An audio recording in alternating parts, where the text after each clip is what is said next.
Hey guys, tonight we're going somewhere ancient, where the air hums with stories whispered across centuries. You're not just going to hear a tale, you're going to step into it. The paths might be foggy, the lanterns dim, and at times, you might wonder if you're hearing something that isn't there. But don't worry, I'll be here walking beside you, guiding you word by word through this place where time and memory weave like vines. So before you get comfortable, take a moment to like the video and subscribe. But only if you genuinely enjoy what I do here. And hey, let me know in the comments, what city are you in? And what time is it right now? Now dim the lights, maybe turn on a fan for that soft background hum, and let's ease into tonight's journey together. You step into twilight in Ile-Ife, the sacred heart of the Yoruba people. The earth beneath your feet is red and uneven, soft from rain that fell earlier that afternoon.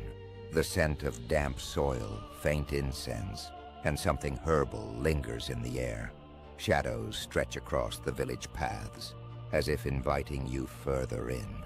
This city, Ile-Ife, known in oral tradition as the birthplace of gods and humans alike, carries whispers in its soil. Some historians argue it dates back to 500 BCE. Others call that a myth, passed down too many times to count. But when you walk here, you don't feel myth. You feel memory. Your footsteps echo against weathered stone, drawing you toward an open square, ringed with ancient carved pillars. The symbols etched into them are strange. Part turtle shell, part human eye, part something forgotten. Some say they're sacred healing sigils, left by priest healers who spoke to the stars. No one has deciphered them fully. Some say they're not meant to be. Overhead, the sky is silvered by a moon that looks like it's melting. There are no stars yet, just that one quiet witness in the sky. And then you hear it, a low chant, somewhere far off, not in any language you know. It sounds more like breath wrapped in melody. Someone is preparing for something, a ritual, a gathering. You follow the sound, and it leads you to a small hut. The door is ajar. Warm light spills out. An old man sits by the entrance. His robe is woven from earth-colored fibers. In his hand, a bundle of wet herbs, still dripping with dew. He looks at you without surprise, like he's been waiting. You came, he says softly, just in time. The night has started to breathe. He pats the seat beside him. You sit. Inside, the walls are draped with dried plants, hanging like silent bells. Each one feels alive, as if it has a name and a secret. He hands you the herbs. Ewe akoko, he murmurs, time leaf. It won't make you happy. It won't make you sad. It'll just make you sleep. You bring it close. The scent is strange, like burnt sugar and wet wood, oddly comforting. It makes you want to yawn. He knocks gently on the wooden table beside you, like summoning attention from the spirits. You know, he says slowly, we don't call sleeplessness a sickness here. We call it a message. If you can't sleep, it means a dream is still looking for you. You don't answer. You don't need to. His words settle on you like falling ash. Scholars try to explain our ways. He continues, smiling faintly. But sleep isn't science. It's trust. He pauses, and in the quiet you realize, you didn't come here to learn. You came here to dream. The path narrows. Trees press in close now, tall and weathered, like ancient witnesses leaning in to hear your footsteps. Their trunks are twisted, as if the forest itself once danced, and never fully settled. Above you, the canopy breathes, leaves trembling gently in rhythms that don't quite match the wind. You follow a thin trail, worn not by wheels or boots, but by generations of careful feet. The ground is soft, layered with fallen petals and bark, and it smells of something green and wise. At the edge of a moss-covered hill, you spot her. She's crouched beside a shallow stream, whispering to a cluster of leaves in her palm. Her hair is wrapped in faded cloth, and her back curves like an old question mark. A gourd bowl sits beside her, half filled with water-tinted amber. When she speaks, the stream seems to ripple differently, as if listening. You stay still, not wanting to intrude. But she doesn't flinch. She turns her head slightly, not fully, and says, "They always come." When the dreaming leaf begins to bloom, you step closer. Her fingers crush a leaf slowly, reverently. "This one," she says, holding it up, "only blooms on nights when the moon forgets its shape. It's called alukoso, though no one agrees on the spelling." She chuckles, low and amused. "Some scholars say it doesn't even exist, that we made it up to give our rituals more color. But my grandmother said this leaf knew how to speak, if you listened with your skin." She dips the leaf into the amber water, and the liquid turns cloudy, like stirred honey. "We don't write down our medicine. That's how it stays alive. Once you write it down," she says, "you fix it in time. But healing changes. Sleep changes. We change." She pours the water into the soil by her feet, then stands, slowly, but with quiet grace. "Come," she gestures. "I'll show you where the sleeping roots grow." You walk with her deeper into the forest. The trees seem to hush themselves. Even the birds stop to listen. As she walks, she names every plant with stories, not labels. "That vine there, it weeps if you pull it too hard. This bark," she taps a reddish trunk, "smells like rain if you thank it first." You realize something. She's not teaching you biology. She's teaching you how to listen. At one point, she stops beside a wide, leafy shrub and runs her fingers across the veins of its leaves. "This," she whispers, "is the root of quiet. Bogbo oro, we don't use it often, only for those whose minds forget how to land. It brings them gently back to the earth." Whoa, she smiles. "Too much of it, though, and you might dream forever." The forest breathes again. Somewhere, a hidden bird sings a single low note, then falls silent. You turn to ask a question, but she's already walking ahead. Her footsteps are soft. So soft you wonder if the forest is holding her up. And maybe, just maybe, it is. There's a clearing ahead, quiet and round like a bowl carved out by wind and time. You step into it, and for a moment, the forest seems to hold its breath. In the center of the clearing, a stone circle sleeps beneath a canopy of drooping vines. Etchings along the stones shimmer faintly. Nothing magical, just the way moss and moonlight choose to dance. Or maybe a little bit magical after all. An old woman sits cross-legged at the edge, feeding something with a carved wooden spoon. You squint. It's a tortoise, large and ancient. Its shell, patterned like a story told in spirals. "They remember everything," she says without looking at you. Her voice is gentle, dusted with mischief. "Every forgotten chant, every sleep spell we've buried in the soil." Ooh. You sit beside her without needing an invitation.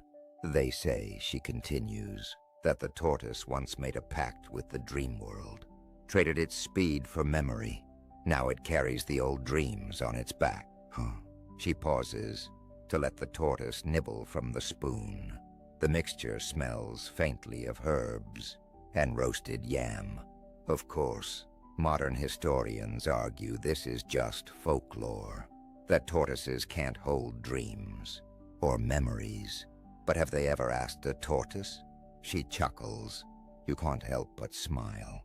It's a strange image, dreams tucked into a reptile's shell. But somehow it feels true. She reaches into a small pouch and pulls out a piece of polished bone etched with spirals. This is an old memory charm. We used to place it under the pillows of restless children. They'd sleep through the storms. She presses it into your palm. Tonight you keep it. Might help you remember who you were in your dreams. Then she tells you the story of Ohia the Slow, the first tortoise the healers believed could speak in dreams. He lived not in a shell, but in a house made of woven leaves. He walked backward to confuse nightmares. He whispered names of ancient herbs in his sleep, and once he healed a king by simply dreaming near him. No one believed him at first, she says, eyes twinkling. So he stopped speaking, just walked, and those who walked with him always slept better. She laughs again, like someone who's held too many secrets and learned to let them tickle instead of weigh her down.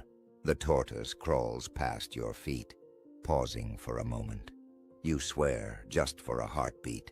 You see a flicker of a symbol on its back, a shape you saw earlier, or maybe dreamed you did. The clearing begins to dim. The vines sway like they've heard enough. The old woman hums a tune with no words, and the tortoise disappears slowly into the underbrush, as if carrying a piece of you with it. Smoke always comes first. Before the drums, before the chanting, before even the faintest rustle of movement, there is smoke. It rises like a question you haven't dared to ask. Sweet at first, burnt honey, dried flowers, then deeper, heavier, like sleep itself exhaling. You don't know how you got here. Not exactly. One moment you were watching the tortoise disappear into the brush, and the next, your feet were already moving, carried, perhaps, by something older than direction. Now you stand at the edge of a circle marked not by stones, but by fire bowls. Their flames flicker low, as if whispering rather than burning. Figures move within the circle, cloaked and slow. No faces, just outlines. Their robes are dark, but catch the firelight in ways that feel olive. They don't speak. They don't look at you, but they know you're here. A woman walks past, carrying a bundle of twigs tied with red thread. She brushes them over your shoulder gently, without a word, and the air around you feels lighter. Then the drums begin, not loud, not yet, just the soft, hollow heartbeat of the earth calling something back. You feel it more in your bones than your ears, a rhythm so old it doesn't need to be remembered. It remembers you. Someone begins to hum, a note low and slow, like the world inhaling in reverse. It doesn't form words. Instead, it loops, curling into itself like moi in a jar. You breathe it in. Your chest tingles. The fire bowls brighten, and suddenly, everyone in the circle begins to sway. Not dancing exactly, but remembering, because that's what this is. Not a performance, not a celebration, a remembering. They move like people who've done this every night for 1,000 years. Each step lands without sound, but with purpose. They trace shapes in the air, not symbols, you know, but your body knows. Your spine straightens, your fingers twitch. Something deep inside you wants to join, and so you do. You step forward, no one stops you. The earth feels soft underfoot, like padded cloth. The firelight casts long shadows across your face, and the smoke, oh the smoke, wraps around your head like a crown made of fog. You raise your arms, not because you're told to, because it feels right. A chant rises from the group, not in unison, but like wind threading through trees. You catch fragments, names, elements, feelings. A voice behind you says, Asho. Another says, Orun. Someone sighs, Emi, cloth, sky, spirit. The smoke answers them all, and in that moment, you realize something old and deep and beautiful. This isn't a ritual to summon sleep. It's a dance to remind sleep where you are. Find him sitting beneath a tree that looks older than sleep itself, leans slightly, crooked and quiet. If it once carried the weight of 100 dreams, now rests from the burden. And beneath it is draped in a robe the color of river clay. Eyes are closed. He speaks the moment you approach. "They've been following you," he says, out opening his eyes. Not with footsteps, with memory. Pause, out of fear, because somehow you believe him. Gestures for you to sit. Moss beneath the tree is warm, strangely so. Lower yourself slowly. If entering a sacred place, where you are. They're not dangerous, he adds. Just curious, carry stories in you. Want to know if any of them belong to them. Look around. There's no one else. The air feels crowded. Someone's just stepped out of the room, left the door open behind them. Finally opens his eyes, soft brown, slightly clouded. You ever hear a voice? No one's there, he asks. Most people shrug it off and call it madness. Round here, we listen. Holds up a small object, a bundle of feathers and beads, tied with frayed leather. We call this an ebo, whisper anchor. Bury it where dreams speak too loud. Presses it into your hands. It's light. The moment you touch it, sounds around you soften. The song quiets. The breeze hushes. Heartbeat slows. Everything loud deserves your attention. Murmurs. Truths whisper. Just forgot how to hear them. Begins to hum. Low note, barely there. The sound of wind remembering a lullaby.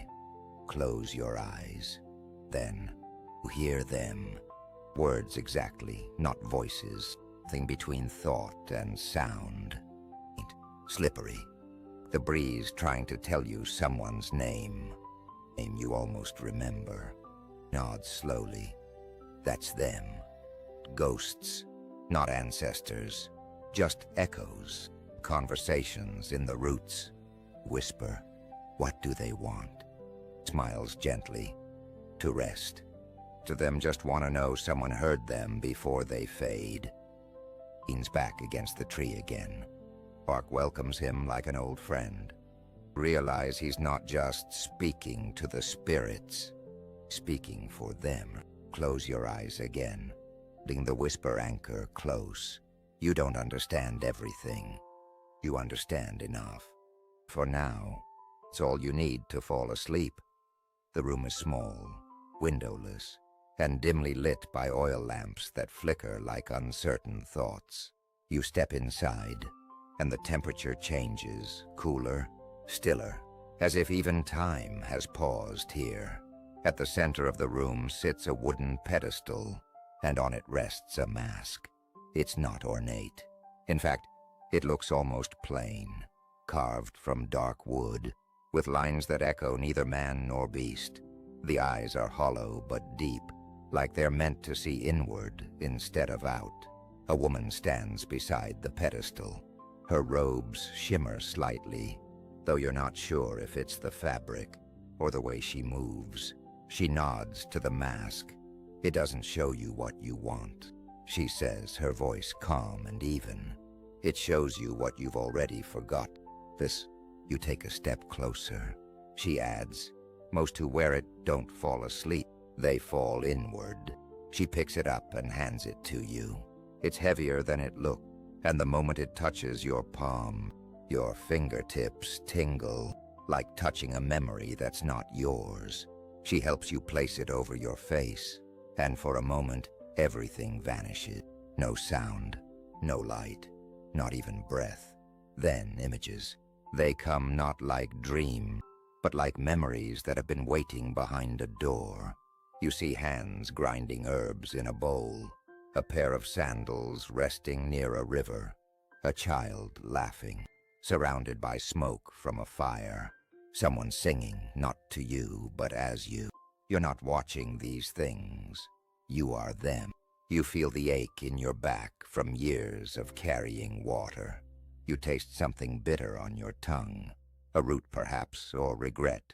You feel warmth on your hand, and you realize it's healing. You've done this before. You were one of them, a healer, a whisperer, a keeper of sleep.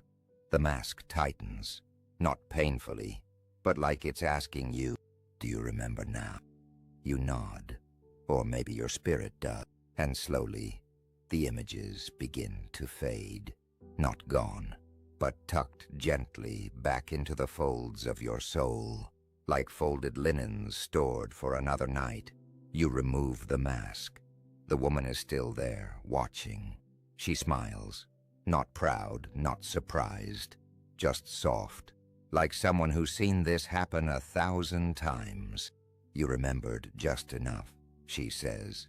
That's all sleep ever needs, is already bubbling. When you arrive, it sits over a fire that doesn't crackle. It sighs, slow, warm exhalations of ember and time around the fire. Leaves are arranged in a careful spiral. You notice that no two are the same color. A woman stands behind the pot, stirring gently with a spoon carved from bone. Her eyes lift as you approach, and she smiles with recognition. I knew you'd come, she says. The roots whispered about you last night. You kneel beside her. The ground smells of wet earth and crushed mint. What is it? You ask, nodding toward the pot. Comfort, she replies, in liquid form. She lifts a leaf from a nearby basket. Its edges are delicate, almost translucent, and speckled with dew. This one's called omiowuro, the morning water leaf. We only pick it at dawn, while it still remembers the night. She tears it into the pot. Then another, thick and spongy. Efo adi, chicken's breath, no chickens involved.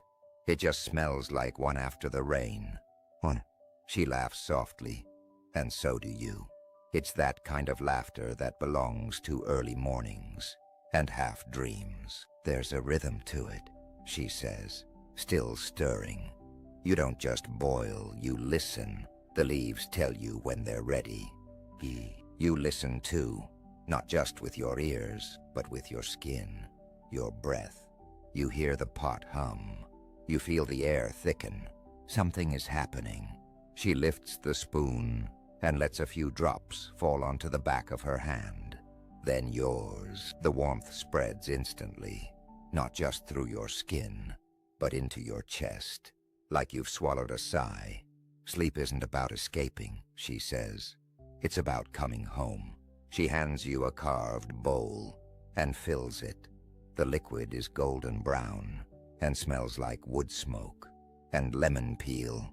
You hold it close. The heat rises into your face. It makes you drowsy before you even drink. You take a sip.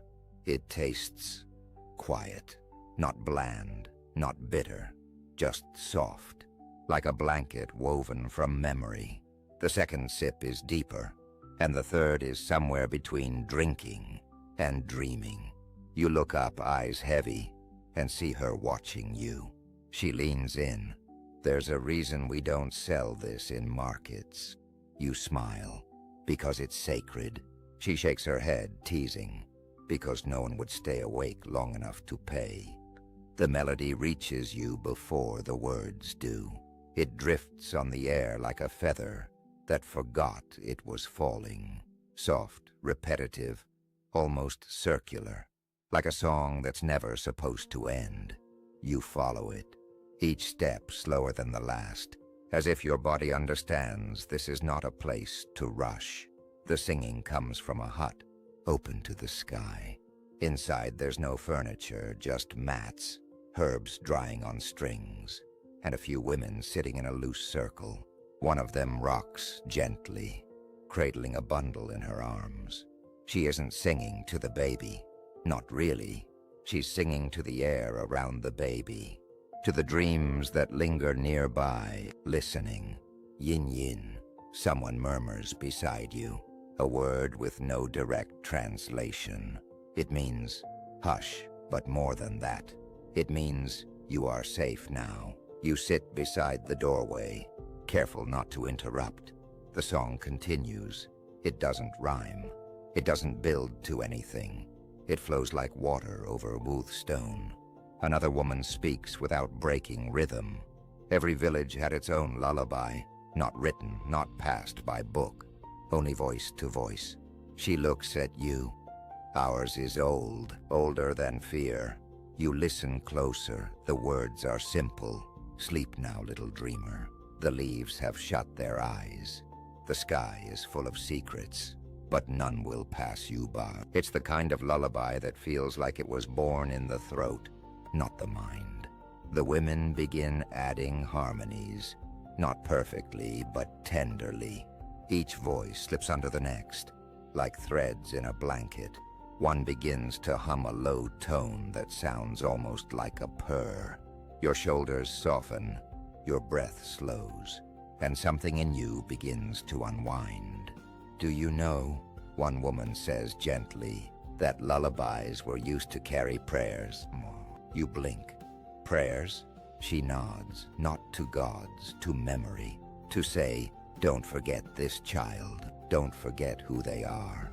She reaches into a pouch and hands you a small rattle, carved, worn, with bells that barely make a sound. This was my daughter's, she says. Shake it once, just once, when you feel a dream forgetting you. You hold it. It feels like something alive.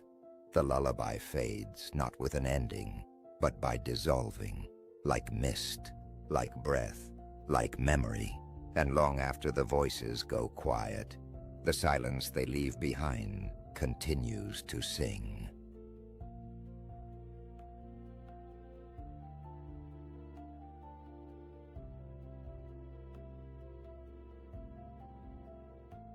You arrive at the edge of a plateau just as night sharpens.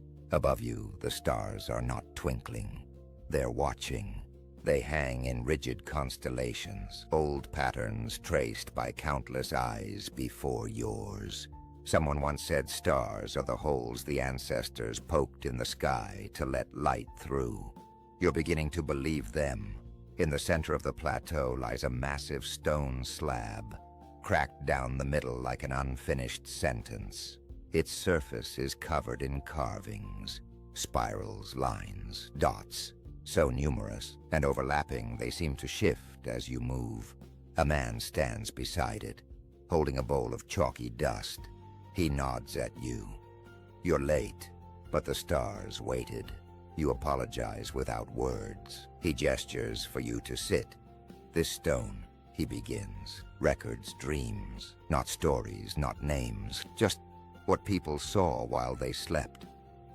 He sprinkles the dust over the carvings. Some of the symbols glow faintly under the starlight. They shimmer like memory made visible. Historians call it astral nonsense. They say it's art, not meaning. But then again, he smiles. Historians rarely dream well. He points to a series of marks, a crescent over 3 dots, a line that folds into itself, a small spiral nested inside a larger one. This one, he says, we think it means you're being watched by a dream, not the other way around. You lean closer. The symbols don't look like words. They look like feelings. He draws one on your hand using the chalky dust. At first, nothing happens. Then suddenly a vision, a flash, brief but vivid, a figure made of mist, standing beside your sleeping body. A chorus of birds humming in reverse, the sensation of floating downward into warmth. You blink. It's gone. He's still smiling. Dreams aren't events, he says. They're visitors, and this is their doorway. You look again at the slab. Some symbols are worn away, others remain impossibly sharp. Some say if you trace the right pattern, you can ask the stars a question. You whisper, what kind of questions? He shrugs. The kind that don't need answers, just silence. He stands and places a soft cloth over the slab, as if tucking it in for the night. You lie back on the stone beside him, eyes to the sky. The stars haven't moved, but they seem closer. And maybe, just maybe, you're beginning to glow too. The journal isn't locked, but it feels like it should be. Its cover is worn, the color of dried blood and river mud. The pages smell of herbs, ash, and something faintly metallic, like thunder caught in paper. It creaks when opened, as though even it forgot how long it's been closed. The handwriting is uneven, sometimes graceful, sometimes frantic, and in the margins, there are symbols, familiar now, drawn in ink that has bled and blurred. You turn to the first page. It doesn't begin like a story. It begins like a confession. I no longer know what is mine and what belongs to the dreams. No name, no date, just that. You flip through pages. Some are short phrases. Woke up with salt on my tongue. The spirit with no hands braided my hair again. Ugh, don't trust the green birds. Others are sketches, strange landscapes, floating masks, sleeping bodies drawn from above. You stop on a longer entry. Last night, I walked through the same house for the 5th time. The walls change every visit. Last time they were soft, like breathing. A voice from the stairs said, "You keep coming back because you haven't remembered why you left." I think the house is a part of me, or I'm a part of it. The writing shifts tone, grows softer.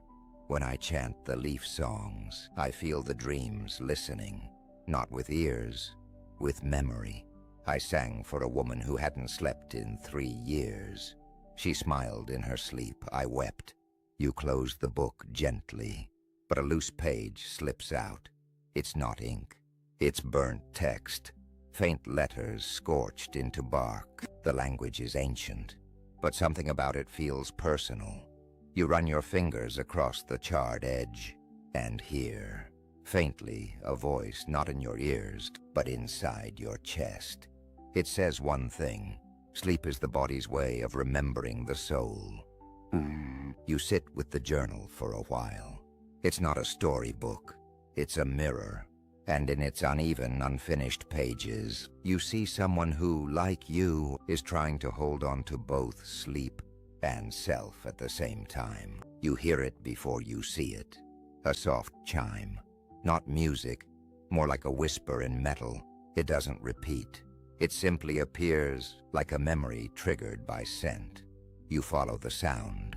It leads you to a tree with long, dried gourds hanging from its branches. Each one has a slit, a small stone inside, and feathers tied at the base. When the wind moves, barely, a sound happens. Not always. Just when something needs to be heard. A man tends to the gourds. He doesn't speak right away. Instead, he touches them one by one, as if checking for a heartbeat. Finally, he says, "They're not chimes. Not really. They're ofo, vessels of mourning." You tilt your head. They carry words the living couldn't say in time, and they carry them back when the wind is ready. He hands you one. It's warm, surprisingly, as if someone just let it go. He continues, "You don't shake it. You don't ask it. You just wait. And if you're quiet enough," he pauses. A gust of wind stirs the feathers. The gourd hums. The sound isn't loud, but it hits you, right behind the eyes. A feeling, a face, a phrase you didn't know you remembered. You don't cry, but you could. He watches you, not unkindly. Most people think grief screams, he says, but sometimes it whispers. He shows you a small altar beneath the tree. Just stones, feathers, and thread. Each one of these chimes holds a name, he says. Not always a person. Sometimes a place, a memory, a regret. You nod. People think we build these to honor the dead, he says. But that's only half of it. We build them to remind the living that their silence still echoes. He places the gourd back gently, and you feel like you've just tucked someone in. You sit with him a while, not talking, just letting the gourds speak when they feel like it. And in the hush between wind and breath, you hear something so small and soft, it can only be called peace. The hut is darker than the others. The walls are covered in thick woven cloth, dyed deep indigo, muting every sound. Even your footsteps seem hesitant here, as if they don't want to disturb the air. A small table sits in the center, with a single bowl resting on it. Steam rises, slow and swirling. The smell, hard to place, sweet and sharp, like fruit that has just begun to ferment. An old woman sits nearby. She doesn't look up. She stirs slowly, methodically. "This one's called Iranti Aimo," she says, "the forgetting reminder." You raise your brow. She smiles, still not looking at you. It helps people forget the thing they can't stop remembering. And sometimes it helps them remember what they didn't know they'd forgotten. She offers you the bowl. Her hands are steady, her eyes closed. You take it carefully. The liquid is a muted green, almost gray, like something between tea and shadow. It doesn't steam aggressively. It exhales. You sip. It tastes quiet, like wet stone and old flowers. Then the shift. You feel it not in your stomach, but behind your eyes. A pressure, then a release, and then images. A path through tall grass, a child's hand in yours, a fire lit not for warmth, but for remembering. Someone whispers your name, but it's not your name now. It's one you haven't heard in lifetimes. You open your eyes. The woman is still stirring, bowl long empty. "You've seen it?" she asks. You nod slowly. She chuckles softly. People think forgetting is erasure, but it's just storage. Deep, deep storage. You set the bowl down. It hums faintly. She reaches into a small sack and pulls out a scrap of faded cloth, presses it into your palm. When the dream feels too loud, she whispers, "Touch this. It'll remind you that forgetting is also a kind of mercy." You thank her, but she's already gone still again, like a statue carved from twilight. And for the first time, you wonder, not what you've forgotten, but what still remembers you. You find it by accident, or maybe it finds you. Tucked beneath vines and shadows, the old shrine reveals itself like something shy. A cracked archway, half swallowed by moss. Columns lean inward, tired from centuries of watching nothing. You step inside. Dust hangs in the air like breath held too long. Light seeps in through broken stone, catching on floating specks that look like glowing pollen. It's quiet, but not empty. At the far end, an altar. Simple, no gold, no jewels, just carved stone, and resting on it, a bowl filled with ash and feathers.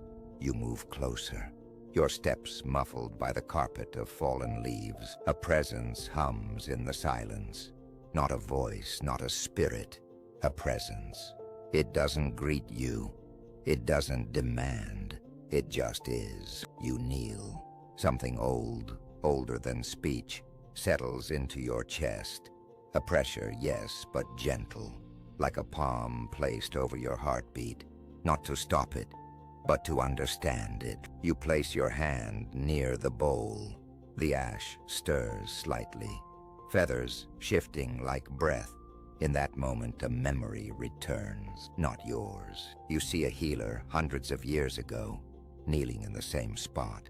They're not asking for anything. They're not performing a ritual. They're simply being. And the shrine, whatever it was, is listening. You close your eyes. No visions, no words, just a sensation. You are not alone. You've never been. You've just been too loud to notice. The pressure in your chest shifts. Not pain, gratitude. You exhale slowly. When you open your eyes, the ash has settled again. The feathers still, but something inside you feels newly aligned, like a compass that finally remembered where north is. You rise, bow once, not to the shrine, but to the silence. And the silence bows back. He's already waiting for you. You don't know how he knew you'd come. Maybe he didn't. Maybe he just waits for everyone. Eventually, he sits on a low stool near the fire, wrapped in a cloak that seems too big for him. Or maybe he's just smaller than he used to be.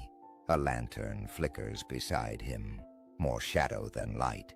The air smells faintly of smoke, pepper and something old, like dried ink or burned paper. He looks up, not startled, just curious. You ever think, he asks, that some people don't dream because they're already someone else's dream? You smile, not because you understand, but because you don't have to. He gestures to the empty stool beside him. You sit. The floor doesn't crackle. It murmurs, soft, rhythmic, like a story being told in a language you forgot. He begins to speak, not loudly, not clearly, but warmly, words wrapped in a kind of stillness. He tells you of the ones who sleep with their eyes open, of the girl who whispered lullabies to the wind and forgot her own name, of the old woman who wove dreams into mats so that even her floors remembered softness. They're not stories, he says. They're fragments, like feathers left behind. When the soul rolls over, you ask if he's a priest. He laughs. No, just someone who got too curious and forgot how to stop listening. He stares into the fire for a while, then says, most people think keeping watch means keeping others safe, but it really means remembering they were here. Oh, you nod. He picks up a small pouch and hands it to you. Inside is a piece of chalk, a feather, and a smooth black stone. When I can't sleep, he says, I write names in the dust, not of people I knew, just names that feel forgotten. You hold the items carefully. Sometimes, he says, the dream doesn't come to you. You go to it. He leans back, closes his eyes. Not asleep, not awake. Just keeping watch. You stay a little longer. And when you leave, you're not sure if he was ever really there, or if you simply visited the part of yourself that never stops remembering. You stand at the edge of something. Not a cliff, not a door. Something softer, like the line between one breath and the next. The air here is thick, not heavy, but full, as if every forgotten dream lives in the space between these trees, these stones, this silence. A narrow path winds forward, lit not by lamps, but by faint glimmers hovering just above the ground. They don't guide, they invite. You walk slowly. Each step lands without sound. Each blink feels like a century passing. And then you arrive, not at a place but a moment. Before you, a still pool of water. It's not large, but it reflects everything. The trees, the sky, even things you can't see. You kneel beside it. For the first time, you see yourself, not as you are, but as you've always been.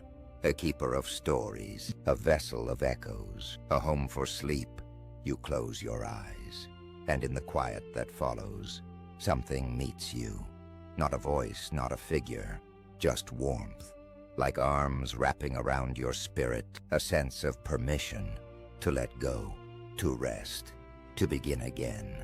You inhale, you exhale, and slowly, deliberately, you lie down on the soft moss beside the pool. The sky above darkens just slightly, as if dimming the lights for your rest. You hear something, a final whisper. You made it, now sleep, and you do. And now, there is nothing more you need to do. The journey is behind you. The voices have quieted. The dreams are already waiting. Let your body grow heavy. Let your mind wander without pressure. Let the silence wrap itself around you like the softest blanket. If your eyes are still open, let them drift shut like leaves on water. If your thoughts still stir, let them settle gently, like sand at the bottom of a calm river. You are safe.